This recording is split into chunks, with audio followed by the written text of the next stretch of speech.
The main one that they're looking for is my homicide. I'm on the run for that. I got a lot of home invasions, a lot of break-ins, and yeah, that's about it. How old were you for your first home invasion? I was 37. One time you shot someone's dog?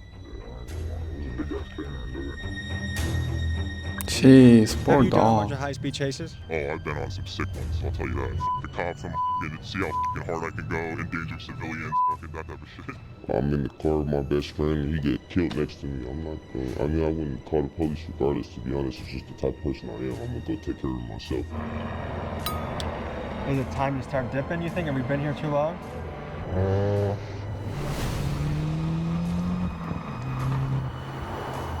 Today we continue our series documenting the lives of fugitives on the run from They the got a law. police For this episode, chopper. We head to California to profile 4 outlaws evading capture. We meet Z, a teenager dodging a potential life sentence for dozens of home invasions, attempted murder, and more. Then there's S1000 Crash Out, a man who did high-speed chases for fun until one of them ended up with a police officer getting hit by his car. Next is AMG Thump, a man sentenced to 3 years in California State Prison but decided he'd rather not do his bid. And finally, San Francisco rapper Ray Rizzo, who after being put on ankle monitor for what appears to be a weed and gun charge, he cut off the device and went on the run. Today, we dive into their world to better understand the life and mind of an outlaw. But first, a quick word from the sponsor of today's episode. Folks, there's a lot of dangerous ways out there that you can make money and you can end up in prison. I have a solution for you. Shit. That's the ad. Make a few pin. The first fugitive we meet today is AMG Thump. He's on the run for a few things, but most notably assault with a deadly weapon. He had me pull up to an Airbnb, which for some reason was sketching me out. So I walked into this knowing that it was likely that I'd be meeting a guy who was armed, dangerous, and with little to lose. Here's how it went. This is not what I was expecting. This looks like a little, what do they call it, a dwelling unit in California? Hey, shout out to Damaji. They got a ring. What do you go by? Thump. I'm surprised to see an Airbnb. Hey man. Almost Trump. My name. So you prefer this over hotels, motels? Yeah, because if I go to, like, say I go to the W or something, I stand out a little bit too much in there. And then say I go to Motel 6, sometimes the police will go by places like that and they'll check the guest list and check the names for warrants and stuff like that. Yeah, so I don't want to be nowhere where it's hot, you know? I'm trying to live my life like I'm still kind of normal. How long have you been on the run for? Right now, only 6 months. Okay, and what are you on the run for? Half a 2 year. separate cases. One was a sales case. One was assault with a firearm. I signed deals on both of them, and then I kind of messed up my probation a little bit. She called me to check in, and that was a sign that she wanted to violate me, so I just went ahead and stopped checking in. So what is going through your head when you're That's a complicated You know, life. some days I wake up feeling normal. You know, I got a normal life going on at the same time. I got a kid, I got all type of normal shit going on. But at the same time, it's every day is a real situation because every time I see the boys get behind me, I don't have the option to pull over. What's up, fellas? I'm Tommy. Where are we right now? We're in the This is Z, and he's a level 99 Crash Out. I went into this meeting knowing that I was going to meet a guy that excelled in home invasions and was dodging a potential murder case. And on the way there, I was wondering if this guy was laid back or an impulsive ticking time bomb, because by his rap sheet, it felt like I was about to meet the final boss of YNs. Here's how it went. So what are you on the run for? I have a lot of petitions right now, also a lot of open cases, but the main one that they're looking for is my homicide. I'm on the run for that. I got Oh shit. a lot of break-ins, and yeah, that's about it. I'm robbery, stolen vehicles. This guy is a big shot. How much time are you facing if they throw the book at you? They're trying to give me a juvenile life, so that's until I'm 25. Oh, he's still juvenile. Folks, the San Francisco Bay Area is a wild place. I put up my story last night looking for fugitives on the run, and I've got a lot of replies to go through. We're meeting up with one in about 15 minutes, and it's just one of those places, man, where like culturally people are ready to cut their ankle monitor off and go for it. I'm surprised they are ready to risk This just is to be filmed. S1000 Crash Out. He's a high-speed specialist who, For after a hitting cloud, a I police guess. officer with his vehicle, his charges went from somewhat minor to putting himself on the list of his local violent fugitive task force. Here we learn how a guy facing 9 years plus moves and operates to avoid detection and still make money. What's up, man? Robert, Nice to meet you. nice to meet you. How are All right. you? Here, let's go talk by the car. So you're on the run. How long you been on the run for? Been on the run for about 2 years now. Holy. It's all from high-speed chases, evading cops, stuff like that. This is where it all began when I was like 15 years old when I first started out here. It all started from doing high-speed chases with we'd post meets here on Friday. We'd have our spots announced when everyone gets here at certain times so the cops would be informed. Right now I'm actually on the run from evading officers up in Sacramento County. So fleeing and looting pretty much. I was already on probation from down here. I got locked up from an incident where the police got me boxed in. I got basically, they boxed my car and I couldn't get out. I was basically in a cul-de-sac, all the CHP pulled in. There was no going on any curbs, there was no anything. So I basically was, they put me in handcuffs, threw me out of the car, broke the windows, everything. And then I was locked up down here for probably about 6 months. And then they gave me some stupid bullshit plea deal instead of doing 5 years in the state because I almost hit an officer. I clipped him with the quarter panel of the driver's side of the car, and it hit his leg, and he basically fell back and everything. So I mean, it's technically probably said it was more than it was. assault. I don't know.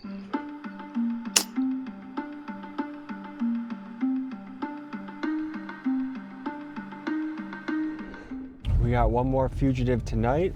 This guy cut off his ankle monitor and went on the run. We're gonna learn more about his story, but we're pulling up to what I hear is a particularly notorious projects in San Francisco.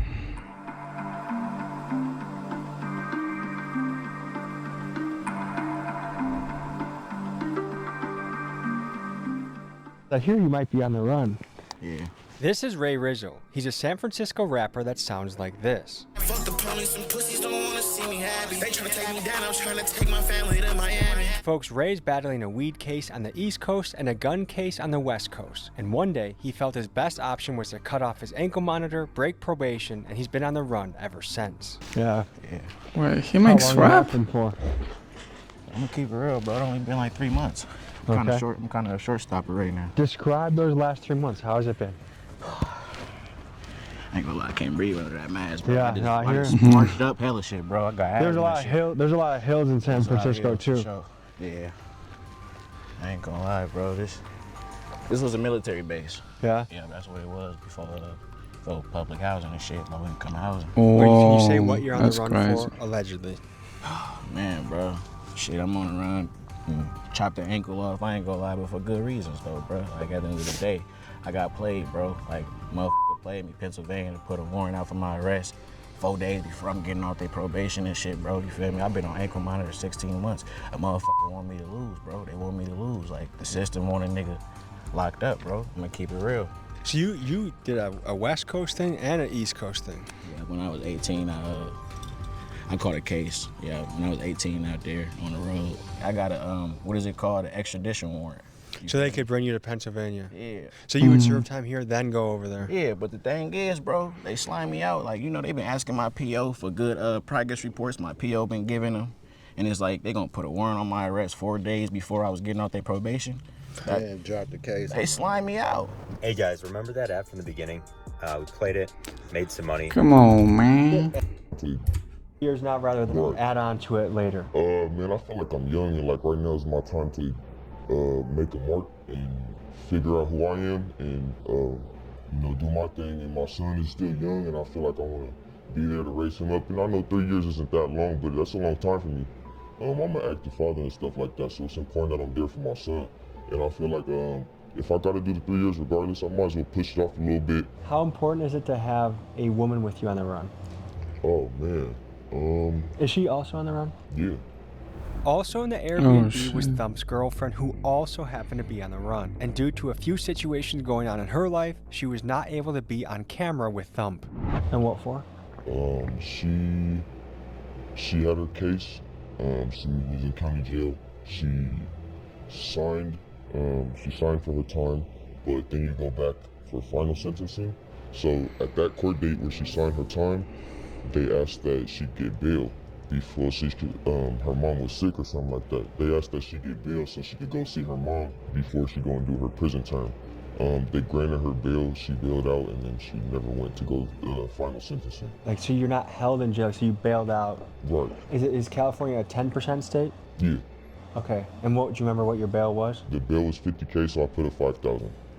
The other case, the sales case, I actually got a warrant on because I got arrested during COVID time, and the jails were full, so they were just kicking a lot of people out. They'd book you, you get your charges, and then they kick you off. It's not a violent crime. And that's why some people say that Los Angeles is a Grand Theft Auto server. Yeah. All these people were running free. Yeah, if it's not violent, then you're probably not going to do no real time or no time at all. Another big reason we hear for going on the run is simple: money. If a guy It's gets like a arrested when misdemeanor. he's broke, he's more than likely going to be paired up with a public defender that is overloaded with cases. So he may go on the run in an attempt to go on a spree, maybe sell a few stolen cars, make some fast cash so that he can save up enough money to get a good lawyer where he has a better chance of either beating his case or getting a better sentence. And even though going on the run enhances the sentence, for some fugitives, the risk feels worth it.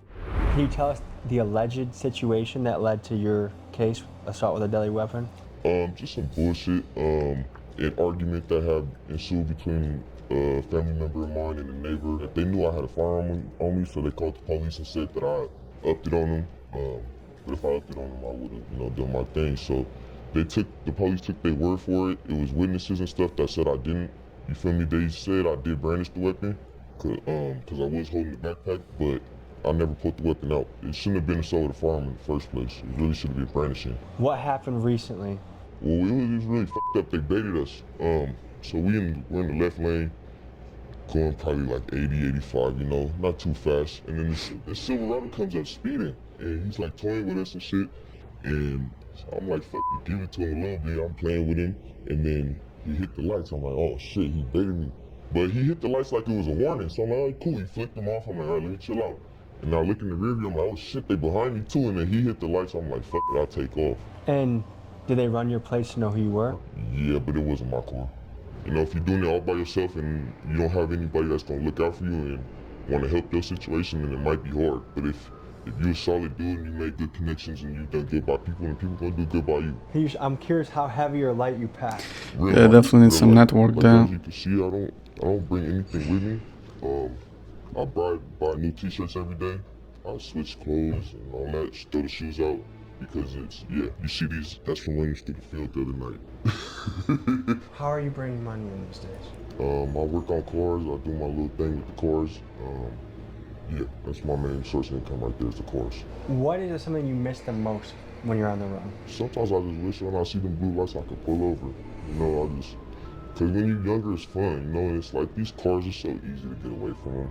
But at the same time, this isn't New York, bro. They got it nice out there. They don't got no birds that follow after them, Once they get in the chase, the police blurp them, the squad car get behind them, they lose them, and that's it, Out here, CHP, LASD, LAPD, they gonna put the bird on you and they gonna find you real fast. What can't you do because neither of your names are good right now? So what can't you do when you are on the run? It turns out a lot. No Uber, no flights. But New no York has hotel big room, you traffic, can't rent a especially car, when catch a somewhere in the shuttle, middle or of even get a Manhattan. legit job if you wanted one. You You can have get to stuck kinda live there. like a ghost. Every cop that rolls by could be the end of your run, and with all the cameras out there, showing your face in public is a risk you can't afford. So you have to move different. Cash only, burner phones, fake names, maybe getting a girlfriend to put it in their name. It's a lot of couch surfing, hustling, and trying to stay one step ahead of law enforcement. Being on the run might sound like freedom, but in some ways it's just prison in another form. I can't go get an apartment.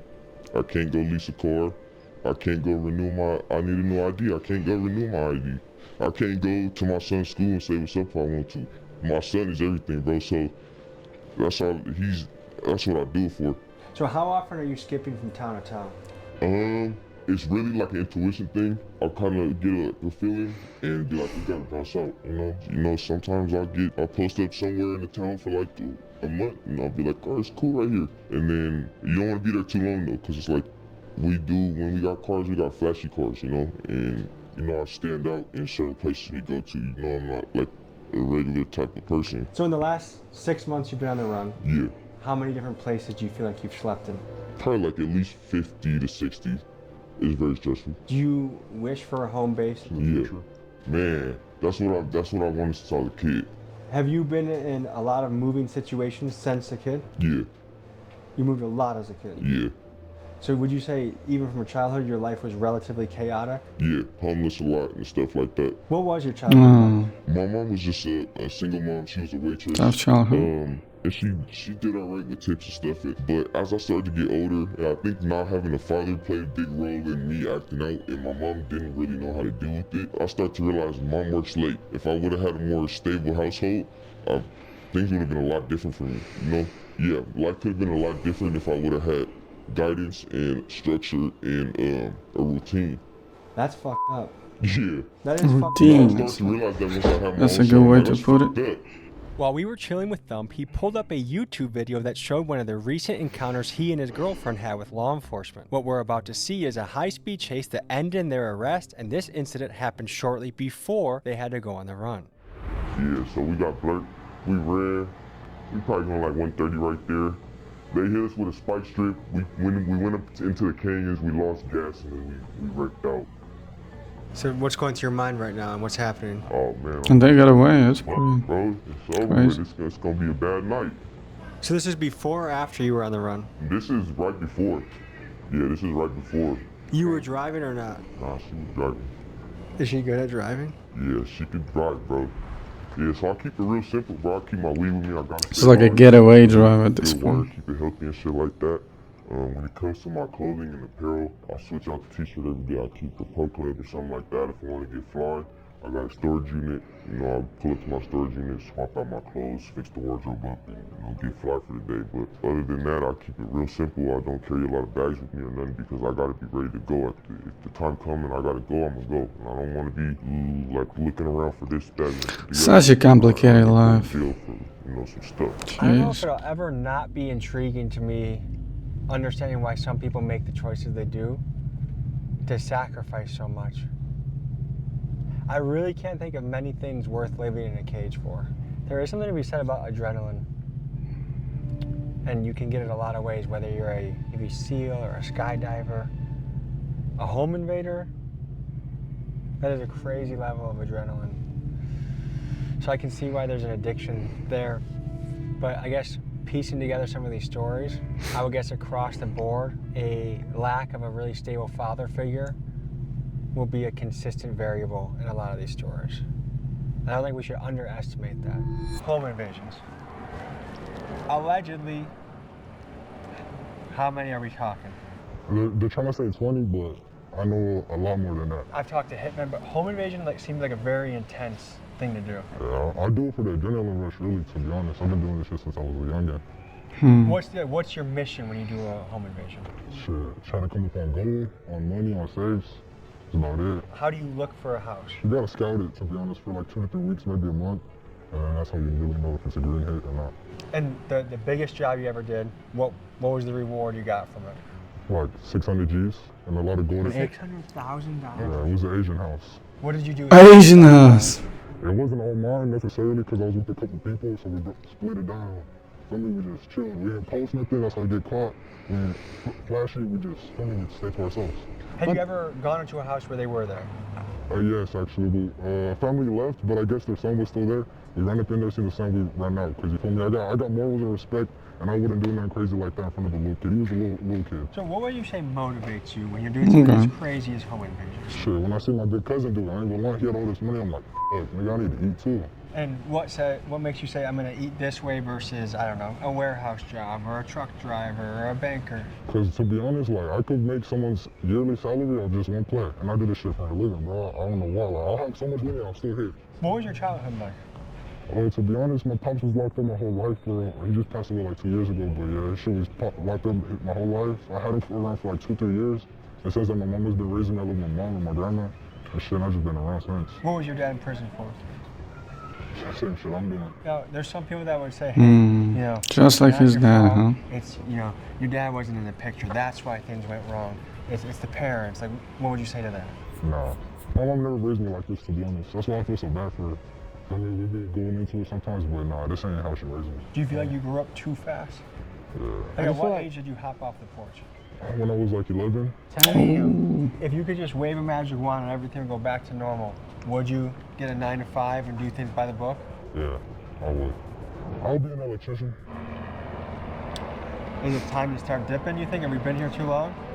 Home invasion bird. seems like such a crazy crime, and Z seems so young to be doing things like this, so I met up with him the next day to get to know him better, but also for him to simulate what it's like to drive around and case a house for a burglary. Here's how that went. So how much of your day is centered around avoiding police, thinking about where they might be, if they saw you?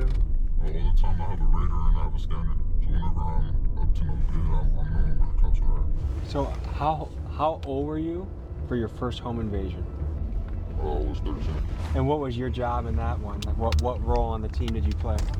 To be honest, I was just a lookout for that one. So that's how you get into it? You kind of graduate, like you start off with the. Yeah, you just put your feet in the water, you feel me? So do you have a timer pretty much going off? Like is there an amount of time you're trying to be in and out of a house? For these mobile homes right here, I would say 90 seconds. So are you still in school? I haven't been in school this year, but It is risky. yeah. Let's start getting into the mindset of you're scoping out a job. What kind of things are you looking for? Looking for like some decently good cars, some cars you'll see a typical agent in. You'll see them when they leave, when they come home. You'll see agents walking around and you end up seeing where they go to. Do you avoid homes with dogs? Yeah. I ain't gonna lie, Oh, okay. sometimes not really. That's a good But you'd be tip. surprised, a lot of them don't do shit. I try not to, but one time I have popped one, but that shit was, One time you shot someone's dog. yeah, I ain't gonna lie. It was a big ass canine, brother. So what are the biggest rules of things you shouldn't do in the business of home invasions? Be sloppy. You need to be real militant. You gotta be on 10 at all times. Okay, so tell me what you're looking at when you're looking at a house like this. Right now, like the house in front of us, you're just looking at the person, see what they're doing, what they got going on. You look to the house's windows. You gotta stay on them. It's like a month process. Gotta watch them when they come and leave, when they start, when they get off work. And if they both leave to work, if someone lives by Pretty much themselves, surveillance, doing these surveillance mobile job. homes, it's a lot of people. And what % of the time are you armed in a job like this? 100% of the time. Oh, that's an undercover cop right there. Right. That's an undercover cop. Are they behind us now? Yeah, behind us. Are you okay? They're not behind us, but they're behind us. He's behind us. Is the cop behind us? Yes, bro. It's undercover cop. Yeah. You read my license. Do you have anything to be worried about? Right on our asses. Oh shit.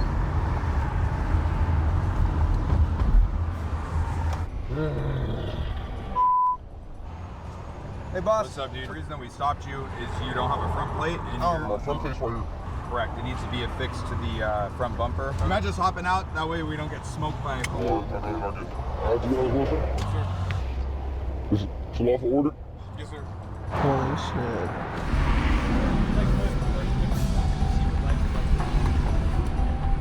To have it in We the film car all because you sorts guys of stuff. aren't of age, Um, right? Search all the this car for exercise marijuana. Is there going to be anything being vague. in the car that I we don't- need to be worried? You guys have any questions? No, thank you. Alrighty. You guys are free to go. Appreciate you. Yep. That was, so how do they not find who you are? Said a whole different name, a whole different birthday. I ain't gonna lie, I slipped up on my birthday. I was like, I told him my age. I was like, oh shit, wait, nah, I'm about to be. I was like, oh, but after that, I walked in. Was it a name they could actually look up, or is it because you're a juvenile that you're not in the system? No, they look up the names. They write our names down and they look them up and search them up in the system. Even if you're a juvenile. Can I So how just does it run work the even with a plate? Fake name. They just look it up and hopefully that thing comes back. Because someone could have that name, someone could have a record and f***s me over, but I'd rather say someone else's than mine 100% of the time. But anyways, getting pulled over sketched me out. So I left the area from Z and I went to go meet S1000 Crash Out to hear about his encounters with both local police and federal law enforcement. That was kind of scary for them. Right now, I was up at my house, at my mother's house. I was trying to just enjoy a little family time with them, and the U.S. Marshal showed up at their house. There's probably at least 10 cop cars outside the house. She lives in the water, so I was able to hide in the water, in the backyard, under the dock, like put myself under the water and basically swim under my neighbor's docks to like hide in the back. It's kind of interesting. How scared were you when you saw U.S. Marshals at your house? Honestly, it was like, got my blood going and adrenaline. Honestly, kind of was like, I did this. This is like, I caused this shit, and I was honestly was kind of hyped, to be honest, but I was scared that I was gonna get caught because I don't want to spend any more time. Like, if I get caught, I'm When was the last time they tried hitting you? Last time I was up actually in Livermore, if you know where that is. I was trying to make a car deal, trying to sell a car, and The person that I was selling the car to on Marketplace was a Fed. So they have their eyes on you. Yeah, for sure. Do you think they knew it was you on Facebook Marketplace? They kind of be looking at my like postings and stuff like that. I think they're like trying to get on my shit, but I always be getting different burner phones all the time with different cell services, so I be switching it all the time. Have you done a bunch of high-speed chases? Oh, I've been on some sick ones, I'll tell you that. Like, How many would you guess? over probably 50 of them. Holy. And see how fucking hard I can go, endanger civilians, fucking that type of shit. You want to endanger civilians? I'm gonna be honest. The cops, they'll stop chasing you if they see how reckless you are swimming through traffic, going through the gutter lanes, going like, you know, around cars, going through red lights, going oncoming. They honestly, down here, they stop chasing if they see that. So the more menacing you drive, the easier it is to get away. 100%. How often are you switching That's phones? interesting. I switch phones pretty much every other couple weeks, I'm gonna be honest. I like getting new iPhones, I like getting new shit, so it's kind of cool just getting a new color phone. Like right now, I'm rocking a pink one. I had all the colors of the iPhone 16 so far, so it's kind of dope. What motivates you? Just the thrill, the adrenaline, honestly. Do you feel like it's worth it, what you've done, compared to what you're looking at for doing 9 years? For other people, no, it's not worth it. Like, I wouldn't even be getting into the type of shit that I'm doing. For me, it's worth it for staying out of jail. I'm not going back for mine. At the end of the day, I'd cut to Mexico and go live over there if I have to. Have you ever gone to Mexico and lived there for a while? I've been there for a good amount of time. How is it laying low in Mexico? If you keep your head low and you know the right people, I know people that have houses there and stuff like that, kind of just chill at the fucking villa, just sit at the pool, just relax. I honestly wouldn't poke your head around in any shit over there. It's fucking dangerous and messy. Are you familiar with Prop 47? I'm not. Let's educate people back home on what Prop 47 is. In 2014, California passed Prop 47, a bill that downgraded felonious crimes to misdemeanors, most notably that if you stole anything under $950, it was no longer a felony. And this prop was supposedly with good intentions, to stop overcrowding prisons and to spend the savings on rehab and mental health. But many citizens and business owners say that this initiative backfired, that repeat offenders started hitting stores again and again and again, knowing that the penalties were light. So 10 years later, California voters swung back the pendulum with Prop 36, which brought back felonies for serial thieves and hard drug possession. And what we're seeing is sort of a whack-a-mole experiment, where when you hammer one problem down, another one pops up. But Californians feel this time, at least, that Prop 36 favors the citizen over the criminal, whereas Prop 47 seemingly did the opposite. Why is it worth it that you have a fancy watch to put a family of 5 in danger on the highway? It's not really worth it, to be honest with you, man. I'm just doing it to stay out of jail at this point. I started when I was a kid. I just got into it because I was into the thrill and everything. At this point, just keeping myself out of the slammer. Do you have any regret? Like, if you could go back in time, would you change anything? Oh, 100%, dude. I look at my friends that are working at like fucking nice desk jobs. They're making hella money there. They got a family, they got kids, they got a wife. Yeah, I would change it. 100%. What are you missing out on because of your legal situation? I can't do normal stuff like a normal person, you know? Like, I gotta lay low, I gotta duck my head when I'm going places. I can't get pulled over by an officer. They pull me over, the car is getting impounded, I'm getting taken to jail. I just can't drive like a normal person. Now, most of these fugitives would never admit it, but fear of prison is what compels many of them to go and stay on the run. Many prisons have inhumane conditions, terrible food, and are extremely boring. Like, he's scared to go to jail, but he's doing everything to be back in jail. California prison can be uniquely dangerous. Just take it from Hector Bravo, a California prison guard turned whistleblower. They take the inmates outside in flex cuffs, like handcuffs, and they tell the inmates this: we're gonna cut off your plastic flex cuffs and we're gonna escort you back in, and you guys are gonna keep fighting all night long until you guys get tired. It sounds like you made a gladiator pit in the prison. Yes, thank you. Now, some would say that prison should scare you, that these harsh conditions are exactly what you deserve for your crime. Others would say we have a broken prison system that cares more about profit than reform. Tell me what you guys think in the comments. Like, what kind of places are you staying at? I'd be staying at different friends' houses, couch surfing, stuff like that, just trying to lay low, basically stay out of anywhere I can put my name down, like a hotel. I don't do that. I have my girlfriend put the hotel in her name, and I'll low-key get in there when it's like nighttime, when the desk guy is not looking at me or anything. I'll sneak in the back door or something. It's not too hard to find a place to crash. And how do you make money? I get stolen cars, I swap VINs on the cars, I sell the cars on Marketplace, I strip the cars, I take the engines out. A lot of stuff, I buy cars for cheap, I flip them, I work on cars for friends. For young people out there, stealing cars, bipping, doing various crimes, What message would you have to them now that you're in this position? Honestly, knock that shit off. It's people's stuff, it's valuable stuff that they have, and don't go mess with it if you can go make money a legal way. It sounds like you come from a good family. I do, yes. Is most of your family law-abiding? 100%. So what happened? I just messed around with the wrong crowds. I fucking, like I said, started on sideshows, takeovers, and kind of just went from there. Honestly, if I didn't get arrested and stuff like that and didn't run from cops and wanted to seek the thrill, I probably would be a good person working for my pops or something. That's crazy. Just one stupid mistake and the whole life is... So in the last 3 months, is there anything you've had to give course. up? Is there anything that you've had to do differently? Bro, I'm gonna keep it real. Being on the run sucks, bro. It's all types of shit that you're missing out on, especially as an artist, bro. Like, What are some of the biggest things you feel like you've missed out on because you've been on the run? money, like on some legal shit, you feel me? Opportunities, like real shit, bro. Like I told you, I can't even get on a flyer, bro, to go do a show. They're gonna be knocking at the door. They're gonna be trying to run me down on stage, bro. Do you feel like you were building momentum in a good direction? Yeah, bro, I was about to get off the ankle monitor and all types of shit. It was finna be my turn, you feel me? And they straight knocked that down.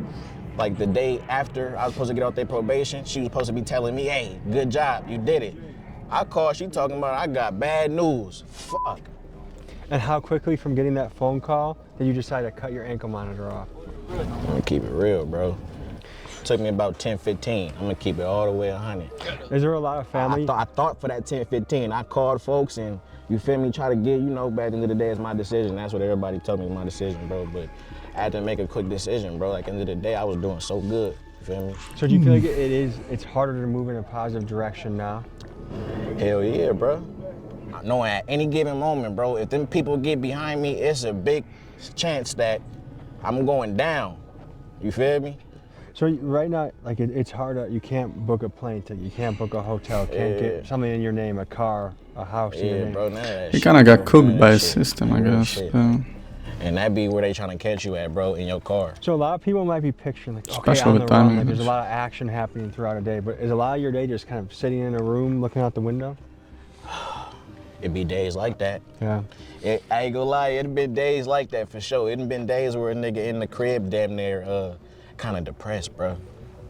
Are you able to say what the case in Pennsylvania is regarding, allegedly? Shit, bro, it was a weed case. A weed case? It was a weed That's case, it. bro. GOD.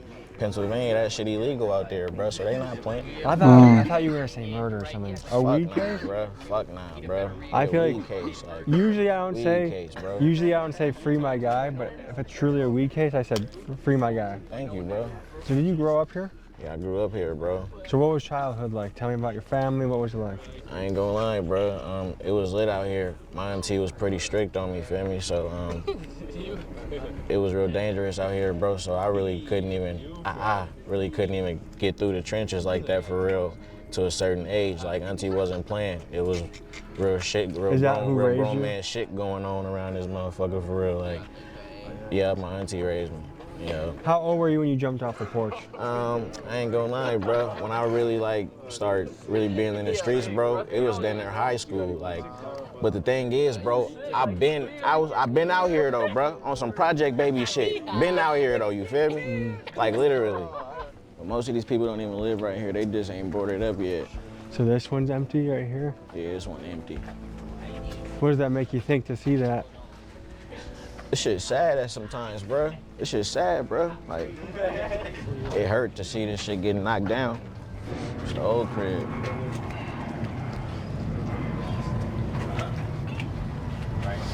Sitting right there, shooting dice right there, bro. In there, getting it in. Yeah. Up and down. Right now, we on our way to the stove, but sadly, our store closed, Little Village closed, so we finna go to a store we really ain't supposed to be at, but we don't give a fuck, bro. You feel me? Finna go to Sun Valley. Ray Rizzo hatched the brilliant plan to take me to his ops gas station. I, being in the other car, had no idea he was going to potentially endanger my crew just so he could have the flex of buying chips in his ops neighborhood. Right here, bro, we in Daly City down there, bro. Like, we finna be in Daly City. How old are you? I'm 27 years old, bro. We got the valley with it, man. Oh, hold on. Yeah. Hold on. Bro.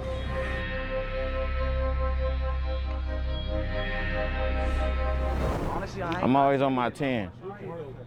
Real shit, I'm always on my 10. You feel me? I'm always looking, bro. I'm always on my 10 everywhere I go. 10 toes down, huh? You good, you good, you good. You good, bro. You see, bro, we gonna hold y'all down, bro. We gonna hold y'all down, bro. Don't trip, we good. It wasn't until I saw everyone taking out their phones and talking shit on Instagram that I realized I needed to get us out of here so that we wouldn't die in the world's most pointless drive-by. So they told us after we got there, and after guys were posting on Instagram, like I knew something was going on because everyone was filming themselves being like, we're out here. I guess that was their ops. This is the classic situation of, no, you're good because you're with us. No, me and the entire team's life is in danger because of your decision making. I guess if he's truly getting popped for a weed charge, I just can't picture that a weed charge is extraditing you across the country. That's something feels like it's missing from that story. Yeah. All right, folks, this has been a look at the life of different fugitives in California, how they live, how they operate, how they think. Thank you for tuning in. See you guys next week. Peace. Okay, that was revealing.